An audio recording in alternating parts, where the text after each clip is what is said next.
the Angela informal settlement. Just behind the settlement is an old mine. And we drove past it today, and these guys in these shacks are basically digging or excavating deep holes and going deep underground and collecting soil and then trying to refine it and get slivers of gold.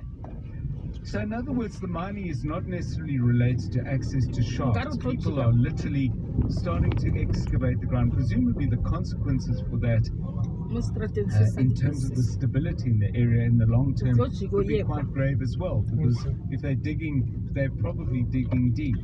Definitely, John, and that's what we saw at least 2 shacks where police were there today and confiscating instruments that these guys were using for refining this gold that they were illegally mining. And I mean, these holes are quite deep, John. They were excavating quite deep holes, a lot of mud in the area, and they were just buckets filled with water and bags full of sand.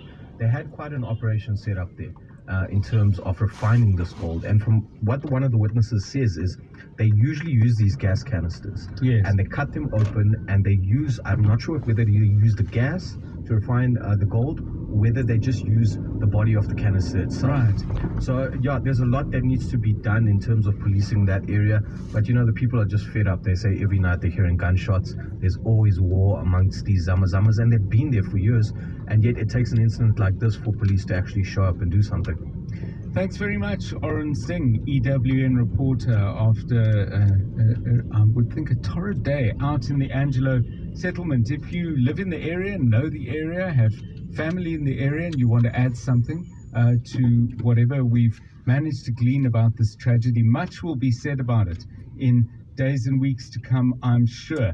On the larger question of what happens with disused mines, what do the laws say about what the mining company has to do to try and secure operations and prevent what appears to be relatively easy access? We'll chat about that to Dr. Ingrid Watson, who's a senior lecturer at the Wits Mining Institute. This is 702 Drive.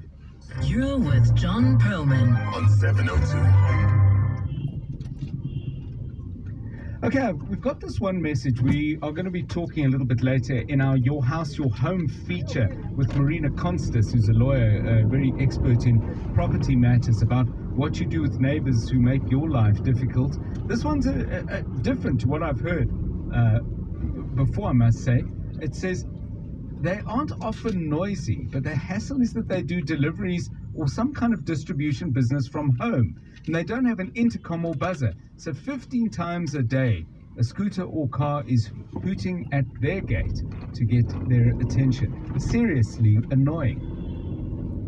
John Perlman on 702. 3 to 6 p.m. So, have you ever wondered what would happen if you got ChatGPT to write an election manifesto for a political party planning to contest power in the 2024 elections? Well, Juanita Hunter, who is with News 24 and has also written a number of books, including Balance of Power, Ramaphosa and the Future of South Africa, came back from a trip to the United States and put ChatGPT to work and came up with some really interesting results. Juanita, welcome. It's good to have you with us on the show. You asked ChatGPT to write for you an election manifesto for 2024. And from what I've seen in the article you wrote, it was actually rather good. Good afternoon to you. John, I would vote for that political party, that made-up political party by a computer bot. It was just absolutely shocking that in less than 15 seconds, it was the most coherent election promises that I've ever read in my life. And then I started playing around with this tool more because I keep thinking about the consequence of artificial intelligence and generative technology like ChatGPT on misinformation and disinformation. And I started, I prompted ChatGPT to attack the ANC, and the most succinct, attack on the ANC came up. Yes. And I tried different, I tried prompts about the DA, about other political parties, and I was absolutely shocked by this. And so what made me really worried is that I think we Hey, do not Mabela, do realize this, the when I'm extent of what artificial intelligence is going to play in misinformation and disinformation, given the fact that we're still catching up to Yes, what social yes. media has done. So literally 20 seconds later now, you got a manifesto. Did you input anything? I mean, did you say we need positions on electricity, job creation, and dealing with corruption? Or did ChatGPT know that those are the issues and immediately give you some points? I wish I had it in front of me now. It was I literally just put in a prompt that said, Okay. Manifesto for Political Party in South Africa contesting 2024 election. It came up with 5 priorities. Corruption was one of them. Social transformation. I mean, this is stuff. Like I said, I for a second I would vote for this party. That's Yes. what I thought. So I've got your story in front of me. I'm just going to read to you the introduction to the ChatGPT political party manifesto, the manifesto written by ChatGPT. Here we go. We, the members of, and you insert the name of the political party, present this manifesto as a blueprint for a transformed South Africa, a nation built on the principles of equality, justice, and prosperity for all. Our vision is rooted, can you see how presidential I'm sounding, in the belief that every South African deserves the opportunity to thrive regardless of their background or circumstances. And presumably, Juanita, because the only thing missing from, I think, my really rousing speech, short as it was, is the sound of applause and stuff like that. Presumably, you could add that all in using artificial intelligence, using images if you did it, and you might even have a credible news video of a launch. I literally can put 10,000 people in front of you using artificial intelligence while you know. Yes. Is it, quite extraordinary. We're just losing the line there. Something's artificial intelligence can't do. But go to News 24 and have a read of this. It's an intriguing piece, and I hope Juanita follows it up. But yeah, came back, said to ChatGPT, do me a manifesto for the 2024 elections. Presumably, if you put in more detail, maybe you want to focus in on the Western Cape or a particular set of issues, and you feed it a bit more. But literally within seconds, she had something certainly plausible. And, you know, I suspect whoever's party it is, they would read it with a great deal more conviction than I did. But check it out. And if it's something you've worked with, by the way, not necessarily political manifestos, but started using ChatGPT, I bet you've got a story to share. Share it with us. 011 883 0702. It's 29 minutes to 4. Let's get the latest news headlines, starting with that funeral service for struggle icon Isop Pahad. Safiso Zulu has the details of that and some other stories besides.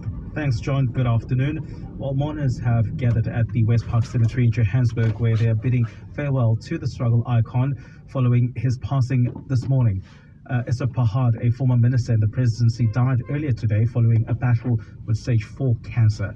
SACP General Secretary Solima Paila has also paid tribute this afternoon. Dr. Pahad was a senior leader of the Communist Party, a great patriot of our country, a selfless comrade who lived humbly, who respected all people, but was a heavy and towering intellectual, particularly what we characterize as communist intellectuals. A patient who was allegedly abandoned by paramedics in KwaZulu-Natal a week ago in the south of Durban has died. Tembega Skosana's family has confirmed to Eyewitness News that she passed away at the Prince Mshieni Memorial Hospital in Umlazi today. Skosana was taken to the hospital by her neighbors after the paramedics allegedly abandoned her outside her home, saying they could not take the stairs as that was not part of their job. The medics have since been suspended. Staying in KwaZulu-Natal, Premier Nomusa Dube says an air of devastation still lingers in the province ahead of the second-year anniversary of the July 2021 unrest. She says this coming Sunday will mark a sad day in history for the province and the country.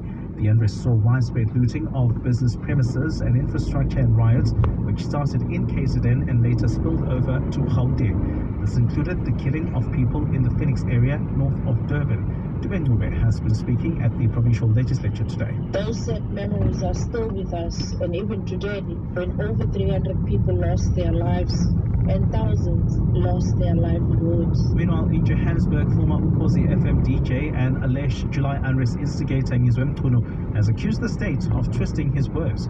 Mchunu was testifying at his trial in the Randburg Magistrates Court this afternoon. He is charged with incitement to commit violence and breaching the Disaster Management Act. This is in connection with a press briefing he hosted in July of 2021 during those unrest and calls he made there for former President Jacob Zuma's release from prison. Benedict Wicks was in court. Earlier, in his evidence-in-chief, Ngizwe Mchunu insisted he had called the briefing that day to try and bring calm to the situation and said that his use of words like fight was figurative. Under cross-examination, though, Public Prosecutor Yusuf Baba has this afternoon read out a translation of Mchunu's address at the briefing, where he said, "Let us fight, even if we fight until we lose our heads, to make sure the former president must be released." This is how he responded when asked what he meant. I will answer that. What I meant is that the former president must be released. And then also, I would like to tell the court why the state tries now to twist my words. Because when my lawyer asked me this question, I did explain that this was what I meant. So I'll remember and reiterate that when I gave my evidence in chief, I did mention what fight doesn't mean only to fight. Here, it was used to emphasize how strong it is this must be happening. Bernadette Wicks, Eyewitness News at the Randburg Magistrates Court. The EFF says it will be exploring legal avenues to challenge the Public Protector's findings on Phala Phala. Last week, Acting Public Protector Kollega Talega found that President Cyril Ramaphosa did not violate his oath of office in relation to the money that was stolen at his Limpopo farm in 2020. But EFF leader Julius Malema says Talega's findings are completely flawed with material errors. Benson Tonja reports. Julius Malema says the Public Protector's report into Phala Phala must be rejected and is not worth the paper it's written on. The tactics to bury the Phala Phala saga, most recently through a nonsensical report by an ambitious acting public protector who seeks to piggyback a way to a permanent post in the office of the public protector, will not work. The EFF leader says his party will not allow Chapter 9 institutions to be used to fight political battles. The EFF will never allow careerism to undermine the fight against corruption. Malema also accused the ANC of using its majority in parliament to shield the president from taking accountability over the matter. Diazane Tonje, Eyewitness News, Johannesburg. Gauteng is fine today. The temperatures have peaked at highs between 19 and 21 degrees. Still seeing that collision or multiple collisions on Greystone Drive and Sandton, causing heavy delays in both directions to and from the M1 carriageway. And then traffic lights are out in Killarney, Rivera Road and Killarney Avenue, flashing red there. In Bosmont at Commander Road and Main Reef Road, as well as in Fourways at the N1 and William Nicol Drive. No pointsmen in Fourways. There are delays. Please be patient. The top story this hour, mourners have gathered at the West Park Cemetery in Johannesburg, where they are paying their last respects to struggle icon Esop Mahad. You and 702 have something in common. We can't hit pause. You're always on the move. And our conversations are always flowing. So when the commitments of everyday life don't allow you to stop and tune in, allow us to keep you connected on 702.co.za. All the interviews, news, and conversations you missed, all just a click away. Stay connected to your world by staying connected to your station. Because even though you can't hit pause, you can always hit 702.co.za. 702. Let's walk the talk. Anytime. Anywhere. Shop at Home's biggest sale ever, Lux for Less. Create your dream home with up to 50% off furniture, 40% off winter essentials, including winter bedding and blankets, and up to 50% off luxury certified Egyptian cotton. Plus more amazing offers on homeware and furniture in-store and online at bash.com/homeware store. Offers valid while stocks last. At Home, Imagine more. Level up your health and get rewarded with Momentum Multiply, the wellness rewards program that focuses on helping you improve the way you eat, sleep, breathe, move, and connect. Because wellness goes beyond exercise. It's about finding balance in all aspects of life, and you get rewards from day one. Save up to 50% at top gyms, up to 30% on travel, and score up to 12% cashbacks at retailers. Be healthy, be rewarded. There's a reward for everybody. Visit multiply.co.za today. T's and C's apply. Hi, my name is Vincent, technician from PG Glass. Damaged roads can cause big problems for windscreens. My last customer ignored a small chip on hers. She drove over a pothole and cracked. She could have saved time and money by not leaving that chip too long. When a chip is smaller than a 2-rand coin, we can usually repair it without taking out the entire windscreen. Plus, most insurance policies will cover the costs of the repair. Windscreen chipped or cracked? Call PG Glass on 0160 030303 today. PG Glass replace. The Money Show. Weekday evenings at 6. Coming up on your next Money Show, we've got Warren Ingram back. He's at Galileo Capital, of course. How to navigate being auto-assessed by SARS, massively controversial at the moment. And then the team at Auric Business Accelerators come up with some fairly alarming numbers as to how small and medium enterprises are recovering or not. Pablo with that analysis. It's next time on The Money Show. The Money Show. With Bruce Whitfield on 702. Let's walk the talk. The Money Show with Bruce Whitfield is brought to you by ABSA CIB. Leading their clients to success is their greatest reward. ABSA received the following awards: Deal of the Year, Debt, Deal of the Year, Agriculture. They also provided advisory services and financing for the Equity Deal of the Year. ABSA is a registered FSP. 702. Serving the 702 family in 702 land, including those of you in Kensington. Kensington was established in 1897 by Max Langerman, after whom the main thoroughfare, Langerman Drive, is named. The Kensington Cross, erected in 1905 and one of the city's earliest war memorials, commemorates Scottish soldiers who lost their lives in the South African War. There are several schools in the suburb, including Jeppe High School for boys and Jeppe High School for girls. 702. Let's walk the talk across 702 land, including Kensington. 702. WhatsApp John on 072 702 1702. Dr. John, talking of noisy neighbors, I have one from hell. He was an angel from heaven before he got his pension payout, and in the last 3 months, music at full blast from sunrise up until I go to bed around 10:30 or so. It will still be playing and drinking with his friends. I just wish that the money that he got for his pension out must dry up. Then he will be a good neighbor that we know him to be. Wow, that is such an outstanding manifesto. That I was also going to see. It's amazing what you can do with text, John. I just used it a couple of days ago as myself. I needed to have a company profile written for a new company that I've just registered. I had already approached the company to do it for me. I thought to myself, no man, I'm going to end up paying a lot of money.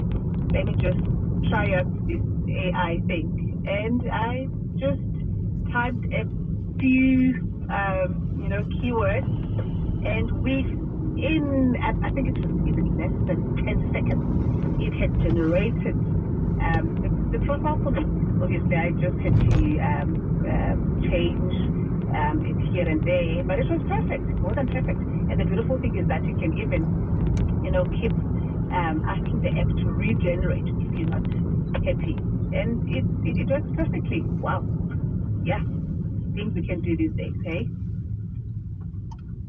It's fascinating to hear that, and the speed at which this happens. The thing that gives me some chills, though, is there were jobs, or there are jobs, where people actually do that for a living, who you can engage with, but you say you just hit refresh and they do it. But I mean, if you work in that space, maybe PR, maybe advising people on launching new companies or launching new products? Are you starting to get edgy, anxious? I mean, I got my toehold into the world of journalism many, many years back as a writer. And, you know, I'm not for a minute suggesting that this will immediately have an impact on journalism, but, you know, I used to write anything that anyone would pay me to do. So that's worrying too. Maybe you've studied journalism or studied marketing and you're thinking, what next? So let's look at it from the other side as well. Give us a call on that, 011-883-0702 and 072-702-1702. Time for sport. GWN Sport. Tola Kele, very good afternoon. We've got cricket, we've got tennis, and we've got the football transfer season, plus some stuff in Formula One. Busy. It is, John, and we start with the day one update from that third Ashes test between England and Australia. The home side sent the baggy greens into bat first, and at the crease they're on 147 for the loss of 4 wickets. At the crease is Mitchell Marsh on 50 alongside Travis Head on 20. Meanwhile, Bangladesh's ODI captain Tamim Iqbal has announced his immediate retirement from all forms of international cricket. That's in the middle of their series against Afghanistan. Tamim's decision comes just 2 days after he came under heavy criticism for deciding to play against Afghanistan in the first ODI of the 3-match series, despite admitting to not being 100% fit. During his ODI career, he scored 8,313 runs in 241 matches. He also scored 5,134 runs from his 134 innings in the 70 tests that he played. Switching to the Rugby Championship, where Eddie Jones has selected 4 debutantes in his 23-man squad for their opening test against the Springboks on Saturday.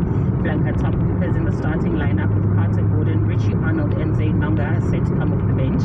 Here's co-captain Michael Hooper on what the debutants add to the side. A ton of energy from the day they walked in, and through to the time they've selected, it seems to have gone up a notch. So, you know, we're away from home here and we want to rip in, and having guys like that in the squad's right where we want to be. Over at SW19, Elena Svitolina, Sophia Kenin and Victoria Azarenka have booked their spots in their third round. Currently on court is Alexander Zverev up against Jus Brewer. He won the first 2 sets 6-4 and 7-6, while it's currently 1-1 in third. In football, Ruben Loftus-Cheek says moving to AC Milan opens up a new chapter in his life as he becomes the latest Chelsea Academy product to leave London. He signed a 4-year contract and decided to replace Sandro Tonelli, who's joined Newcastle. I was at Chelsea for 20 years of my life. This is a special time for me to finally break away from the club, start a new chapter in my life, and for it to be at AC Milan is incredible. To have the opportunity to play here at San Siro, this huge club with the history it has, the legends that have played for the club, it's an honour to put the show on. And finally, China is set to return to the Formula One calendar for the first time since the COVID-19 pandemic began. That's following confirmation of the 2024 schedule. The season starts with races in Bahrain and Saudi Arabia, which will be held on Saturdays. That's because of the Islamic holy month of Ramadan. In the quest for greater sustainability, the Japanese race moves to the 7th of April from its usual autumn date, and Azerbaijan will be toured with Singapore in September. Tola Gelembanga, Eyewitness News Sport. EWN Traffic. Well, from Formula One to the roads where people ought to be driving a little bit more slowly and not stopping for new tires quite as often. Vangeli, what's it like? Thank you so much, John. Let's start in Sandton with some good news. Greyston Drive is now incident-free and free-flowing. We saw some 3 separate collisions persisting there for the past 45 minutes, which have cleared. Of course, there will be a bit of pressure naturally around this time, trying to get on to the M1 in both directions because of just some congestion-induced delays. In fact, 15-minute-long delays on the M1 North, and this is between Colette Drive and Marlborough Drive off-ramp, of course, caused by congestion. In Bryanston, main road heading north to Bryanston Drive is quite slow. It relaxes heading towards Calros Road and then starts to tense up as you're heading further north towards Sloane Street. Do anticipate those delays. And in 4 ways, seeing some slow-moving traffic on Cedar Road heading north, leaving Witkoppen as you head towards Uranium Street. Also have some delays in the Johannesburg CBD. This is on Pixley, Aisaga, Sam Street, heading north between Commissioner Street and Gwimrebi Street in Newtown. Germiston seeing moderate pressure still on the N3 in both directions, and this is between the Harbourmace interchange and the Gelulis interchange. In Campton Park, there is a bit of slow-moving traffic as well. This is on Siak Swart Drive, more heading west, leaving Calvin Street as you head towards Parkland Drive, and in the nation's capital, starting to see some increased pressure. This is on Eskom Baklele Drive, just getting out of the CBD, and for west also quite slow in Understood Port between Lavender and Mabubane. If there's anything else, please tweet at EWN Traffic or SMS on 31702.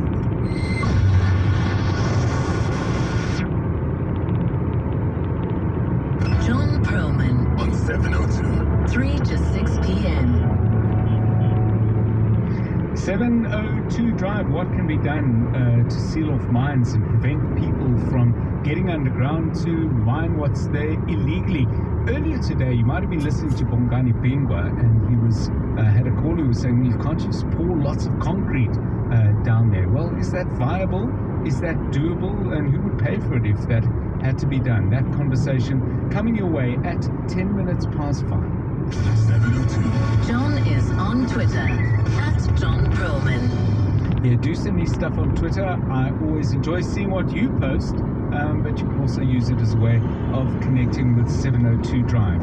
Well, I think this actually came up on Twitter, but either way, we were talking earlier, Tola Kelly, about the fact that McDonald's is offering to cater weddings. It's prompted a conversation about which fast food company, if any, would you be happy to have cater your big day or the big day of someone that you love and has charged you with making sure the day's a complete success? Spur. Yes. Okay. They have a little more of a diverse menu. No offense to the burgers from Ashley's. Yes. But I think like after a while, some people want a little bit more than burgers. Yes. So I think I'd go for Spur or Steers. I do love Steers. Spur or Steers. Now, we had Sekofatsu Morule raised a really important point about the fries. That apparently if fries get cold and both of your preferred suppliers, do offer fries as part of the mix, there's not a lot you can do with it. But the thing is with Steers fries, yes, you can warm them up. Unlike from McD's, once those things have gone cold, it's over. You cannot revive them from the dead. So even if they're hot, they still cold? No, it's like it's not heat. You have to eat them right out of the drive-thru. Not that I would do that, by the way, McDonald's, because I'm not always hungry when I'm going through that drive-thru. But you have to eat them hot out of the drive-thru. Otherwise, once they get cold, they're gone. Is that why the drive-thru is really slow? Because people are like... While you're waiting for the rest of your order, you just eat the chips. And then you can have a dry cleaners and say, oh my goodness, look at that. But let's move the question away, Vangeli, from the caterers and ask you this. When we were chatting about this earlier, some people were saying, okay, but people do judge very seriously the food at a wedding. There's a lovely wedding, fabulous DJ, and then the bride looked fantastic, the groom, okay, moving swiftly along. But the food was, is it that important? I mean, obviously you don't want to have bad food, but does it make a mark on the day for good or bad? As big as some people say? Yeah, it shouldn't. I feel like it shouldn't. I think there's so many things you are worrying about on the day, that food. In fact, my mom says, so I asked my mom, she's been married for 40 years, now it's going to be 41 years in December, with my dad, and I asked her, how was your wedding? And she says, I can't tell you, I don't know, because she didn't eat. Yeah, she didn't even eat. There's just so many moving pieces, and you're just praying, and some things you've got no control over. The people that have been trusted, if you really trust those caterers and you've got a relationship with them, it's sad that sometimes it's only the first time that they develop relationships with service providers, caterers and so forth for the first time on such an important day. But if you're used to these things, well, let's throw in a birthday party, then you've got some trusted caterers, and I think that just eases the stress a bit, but it shouldn't. I think this is a very important day, and someone else should worry about those things on your behalf. Well, I waited a long time to get married. I was 49. But the one thing we did do was, once the caterer was identified, and we paid them for it, obviously, that they catered a small dinner. We invited, I think, 6 friends, and there were different things they said we could make this week, because we said, okay, do us a little dinner, and we just want to see small portions of everything. Let's check it out. So, yeah, that's one way to do it from one wedding late in life expert.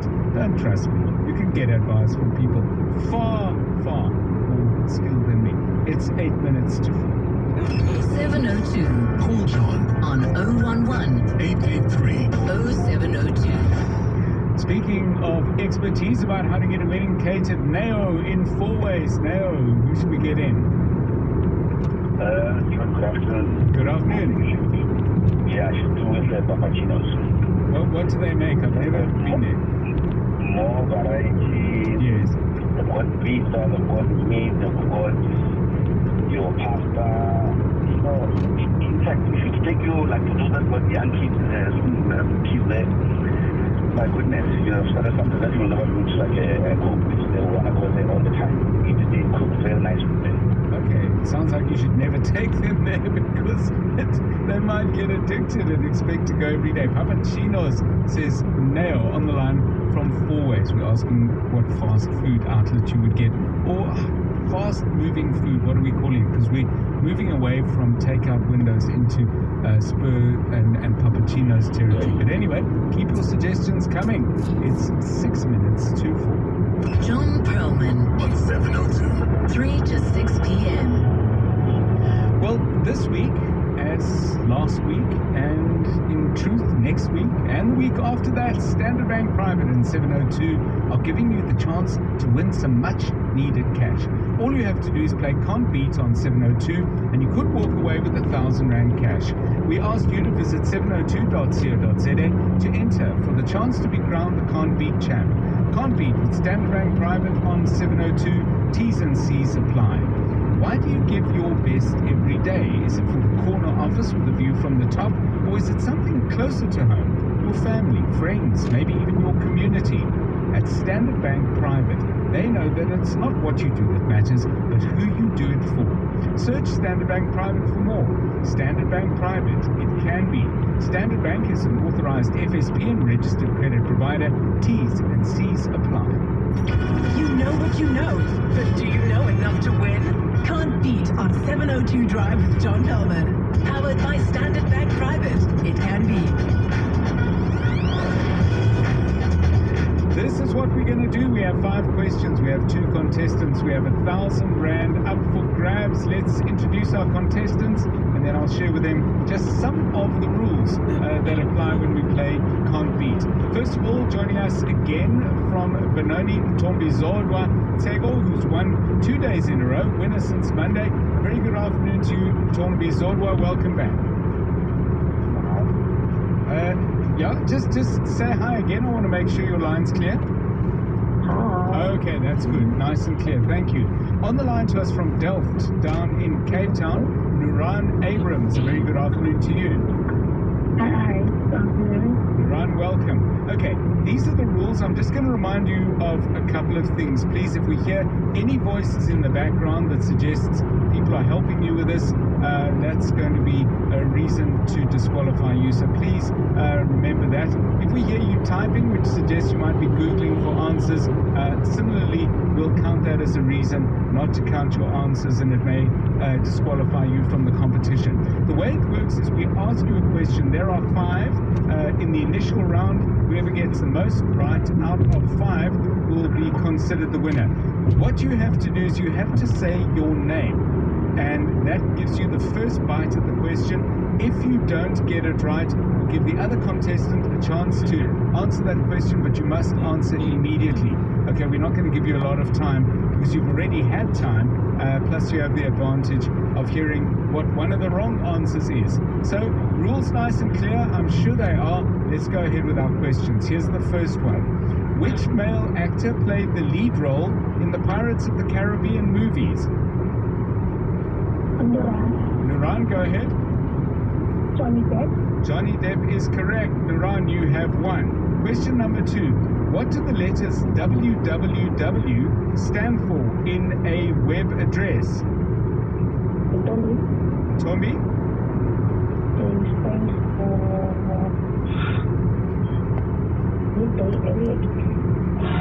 Okay, Tombi, let's, Noran, do you want to have a stab at that? I don't know the answer.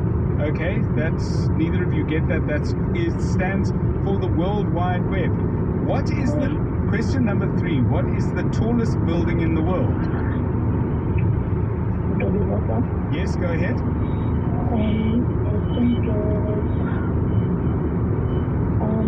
I think it's Burj Khalifa.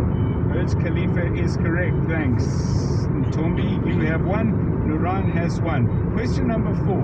Which country is known as the land of the long white cloud?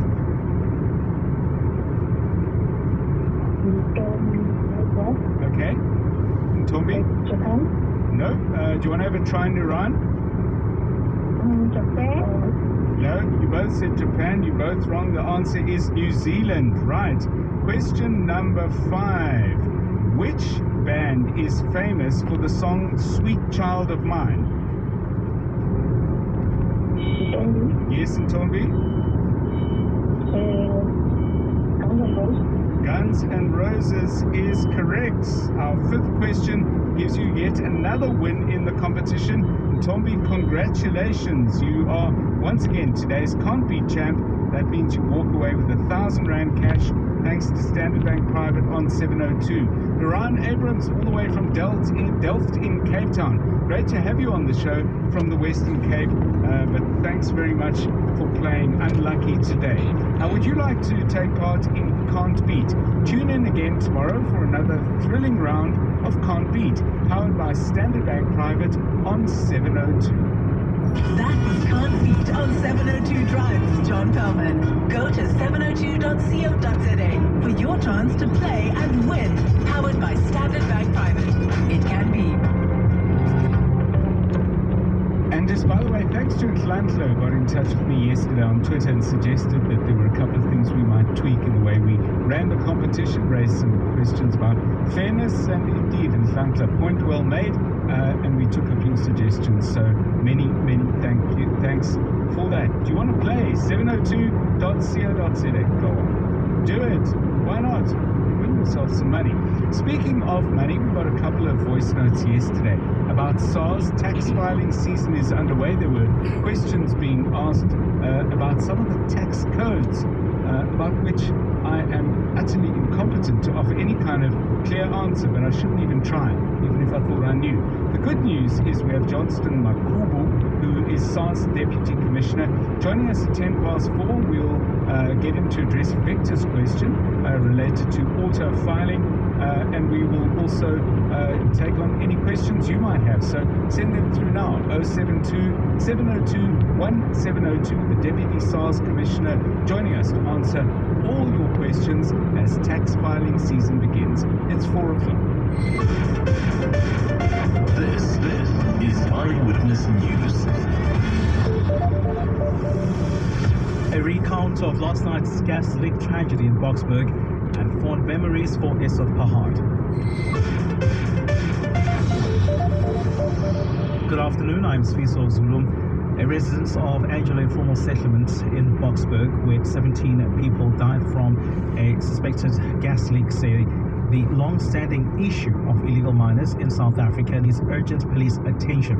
Mandla Orunda, who has lived in the area for 7 years, says there has always been a problem of zamazamas, but nothing like what he witnessed last night. He was one of the first respondents at the scene of a deadly gas leak, which claimed the lives of 17 people, including children. Oren Singh was in Boksburg. Shortly after 6 p.m. last night, pandemonium erupted in Angelo Informal Settlement in Boksburg.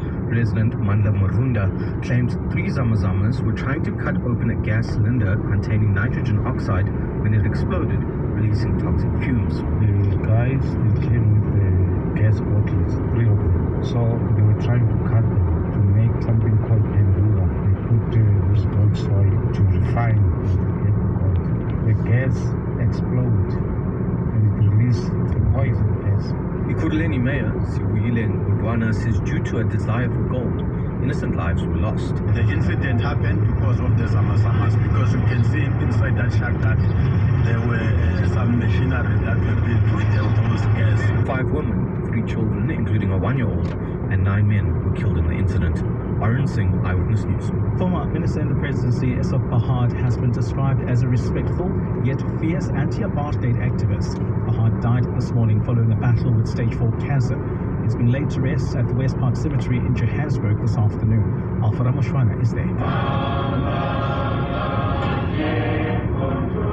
This is Women and Youth Minister Nkosazana Dlamini Zuma recalling some of her first encounters with the late struggle icon Esop Pahad. So Esop likes and he starts shouting at the organizers. Don't you see she's old? Don't you know she comes from Africa where there is no snow? And after that they put me in a car to go and buy warm clothes. At the same time, SACP General Secretary Solima Paila has described Pahad as a political intellectual. You needed to raise the bar when you engage with Dr. Pahad on intellectual patience of the revolution. Pahad is expected to be buried in the next hour. Alfa Ramushwana, Eyewitness News, Johannesburg. A patient who was allegedly abandoned by paramedics in KwaZulu-Natal a week ago in the south of Durban has died. Tembega's Kosana's family has confirmed to Eyewitness News that she passed.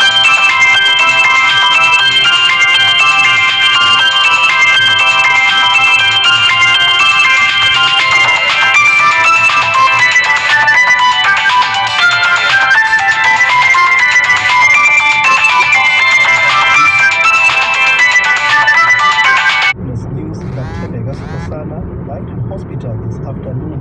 She had been in hospital for almost 2 weeks.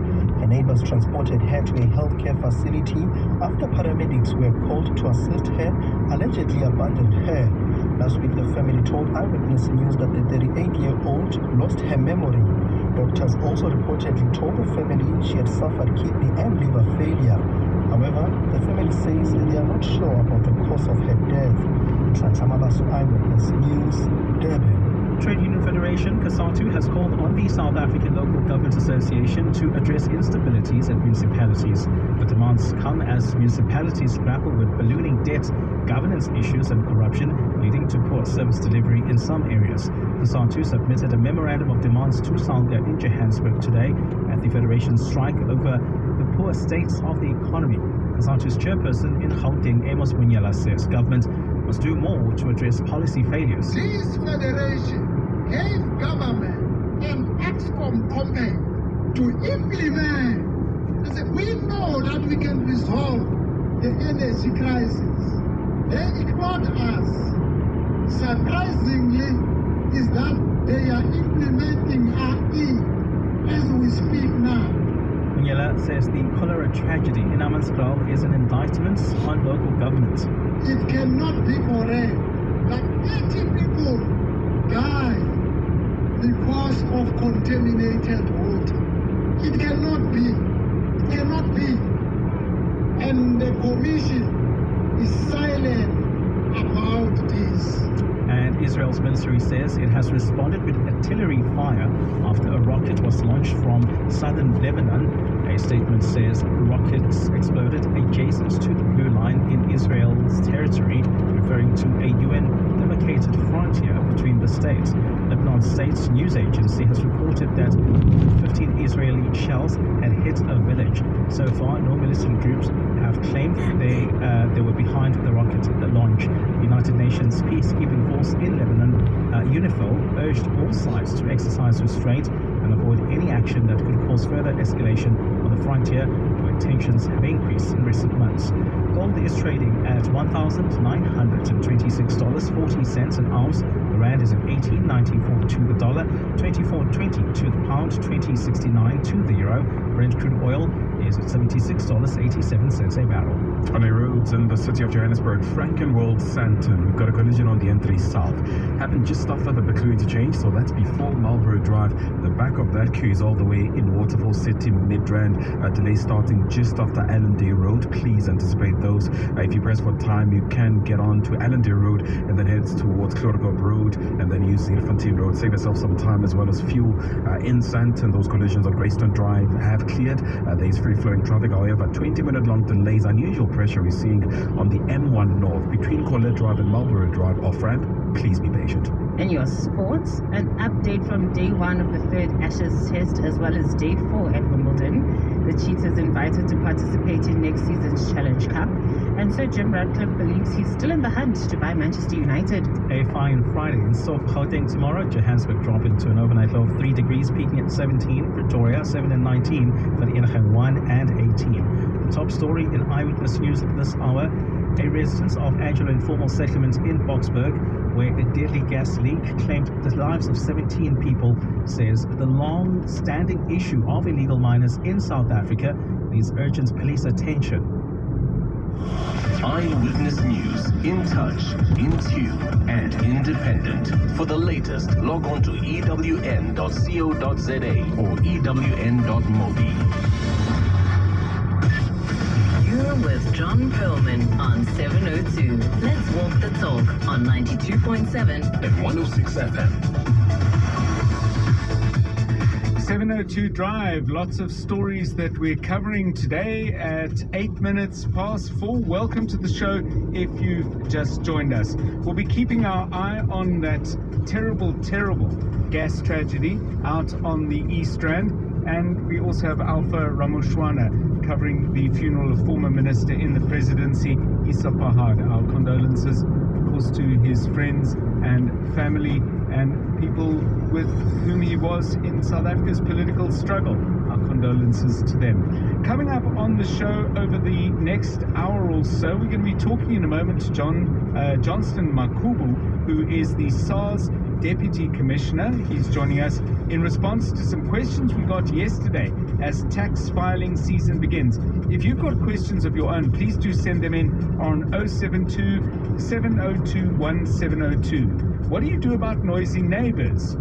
Is there anything the law actually allows you to do? We'll talk about that in our weekly feature, Your House, Your Home, when we are with Marina Konstas, who's director at BBM Attorneys. That's coming up a little bit later.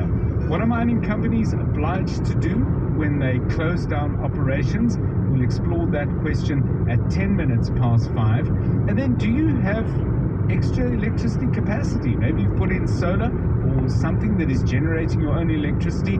The city of Joburg is starting to put together both legal and technical arrangements to buy your power. They hope to do it as early as September. We'll find out how when we joined after 5 o'clock at 20 past 5 by Tamsanka Matiso, who is with City Power. All that and more on 702 Drive. It's 10 past 4. 702. WhatsApp John on 072 702 1702. Good afternoon, John. This data about houses and prices, especially from going up in places like Mpumalanga and Limpopo is quite interesting. I'm originally from Limpopo and I've lived in Gauteng for better part of my life, and it would be interesting to see who fuels this. Is it people going back home, or is it the locals who just, deciding to do things in those places? Because to tell you the truth, more people have migrated since '94 to come to Gauteng than the previous 30 years, You would have thought the government would have, decentralized growth and development and take it back to those places that were previously disadvantaged, as it were. But it will be interesting to see how or who is fueling this, which is very interesting. Maybe some of us might, in the passage of time, decide to contribute to that by going back home and living out our best lives there. Very interesting indeed. I mean, who is buying property in places like Polokwane, in places perhaps like Zanin, in places perhaps like Hazy View and White River, and other places north of that. So do give us a call and tell us if that's part of your plan, or maybe it's a plan you've already put in place. Are you semigrating out of Gauteng and into those provincial towns, or are you originally from there and deciding to put down some roots and put up some fences. Give us a ring on that. 011 883 0702. It's 12 minutes past 4. John Perlman on 702. 3 to 6 p.m. So the tax season has begun. It kicks off, in fact, the tax season kicks off tomorrow on the 7th of July, and it will run until the 23rd of October for individual taxpayers, until 24 Jan next year for provisional taxpayers. Lots of questions people have about the tax system, and for this we thought we would have a chat with somebody at SARS in a very senior position who can answer some of your questions and give us some guidelines on other questions perhaps that we haven't thought of answering. Let's welcome Johnston Makubu, who is the SARS Deputy Commissioner. Mr. Makubu, welcome and thanks very much for your time. Good afternoon, John, and thank you for having us. So I wonder if we could kick off with one of the voice notes that we got yesterday that got us going, and from there we'll build out with some other questions and perhaps some things of more general application. We got this question yesterday from Victor. Let's just replay it and set the scene. It's year after year I have the same issue. Your Home Office code is not loaded as a default for deductions when you open your form and you create your form. You always have to go through a dispute, and this year it took almost 7 months to get that through the SARS system. My question to SARS is, why is code 4028, which is the Home Office code, not loaded as a default in your deduction list when you fill in your form? Okay, I think very clear the codes you would know inside out, Mr. Makubu. Some thoughts in response to Victor, please. Thank you, John. Every filing season and every tax year has got its own different characteristics. So there are pieces of information that remain constant. There are pieces of information that we cannot assume to be remaining consistent or constant. And therefore, we will not populate that piece of information or pre-populate that piece of information that has got variability from one tax year to another. However, on our system, we will keep that information. As soon as in the front-end wizard, the taxpayer indicates that they are going to claim Home Office, we will not pre-populate it because we don't know whether there is any change in underlying factors that relate to the use of that Home Office. However, as soon as the taxpayer computes the information and the information has not changed from prior years, we don't have any reason, because we have already audited that information, and as such, John, we would not necessarily expose that particular taxpayer to another verification process or another audit process. So our algorithm would actually pick up that this information that is now being inserted is information that is consistent with information that was used in the past. To answer your question clinically, from one tax year to another, the moving parts in the taxpayer's right change, and therefore we don't want to preload that information unless the taxpayer confirms that it has not changed by doing an edit. So, Mr. Makubu, I mean, I don't. This is not a world I'm deeply familiar with, but the one thing in Victor's message that caught my ears where he said this then leads to a dispute. I can understand what you're saying about not wanting to pre-populate because, of course, people's circumstances do change as you describe. But is there not a way to resolve it online so it doesn't become a matter of dispute? So what would lead to a dispute is when there is an insertion by the taxpayer, and when we do the verification audit, we find that information not to be satisfactory to our side, and then we would ask the taxpayer to provide additional supporting documentation. Right. And if that documentation satisfies us, we would then go ahead and conclude that matter. If it doesn't satisfy us and we give an outcome of that assessment, and the taxpayer feels that we have not properly or adequately considered their submission, that's when then an objection would, which you call a dispute, an objection would arise from the taxpayer, instigated by the taxpayer, who is not satisfied that we have not considered all aspects of the supporting documents. And it does not always mean, John, that when the information is submitted it meets the requirements that we have. And on the other side, the taxpayer may want to believe that it does, and thereby the two parties are not in congruence, and hence we end up with a particular dispute. Okay, thank you for that. We've got quite a number of our listeners with queries. Let's take a listen once again on 072 7021 702. Good afternoon, Tata John and the team. It's Lucky from Mooikloof. I'd just like to ask, if you're working from home, what is needed to claim the benefit for using your home as an office? And is it part of the monthly amount you pay, or what is the matrix on that? Thank you. Good morning, John. On the issue of the SARS commissioner, I just want to find out, when you are receiving a message to say that you have been selected for auto assess, is it necessary for you to go online and check if the information is correct that SARS is having, or you can just accept that auto assess immediately? Okay, so two different questions. Can I add one more to the Home Office question of Lucky? Mr. Makubu Londani says, my landlord refuses to give me a copy of my lease and I can't get a Home Office deduction without it. What can I do? So if you could just deal with the two Home Office questions first, and then we'll move on to auto assessment, please.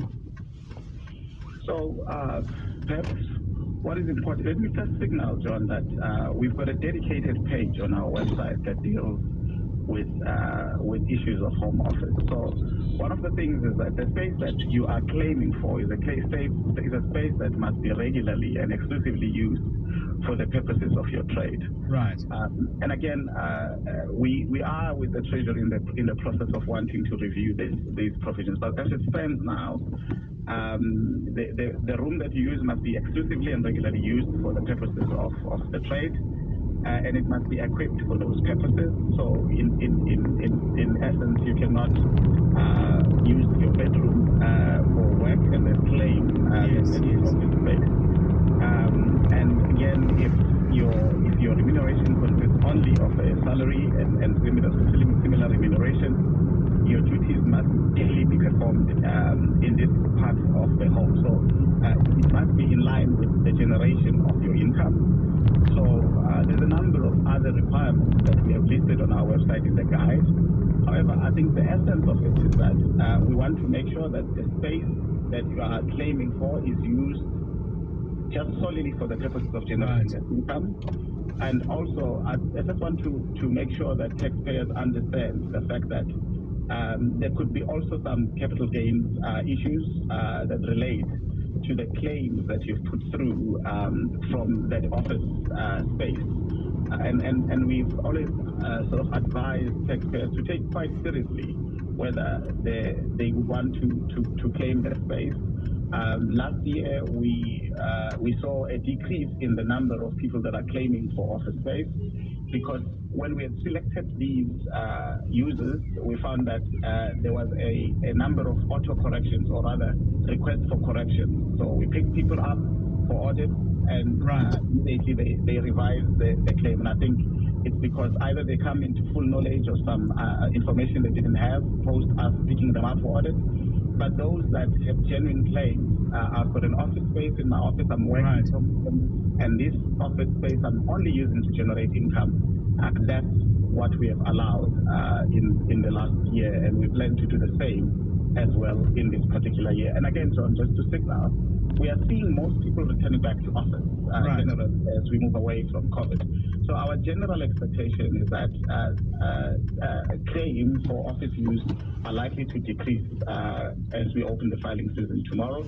But again, we are open to consider those claims, and if they're historically consistent, we will treat them as such.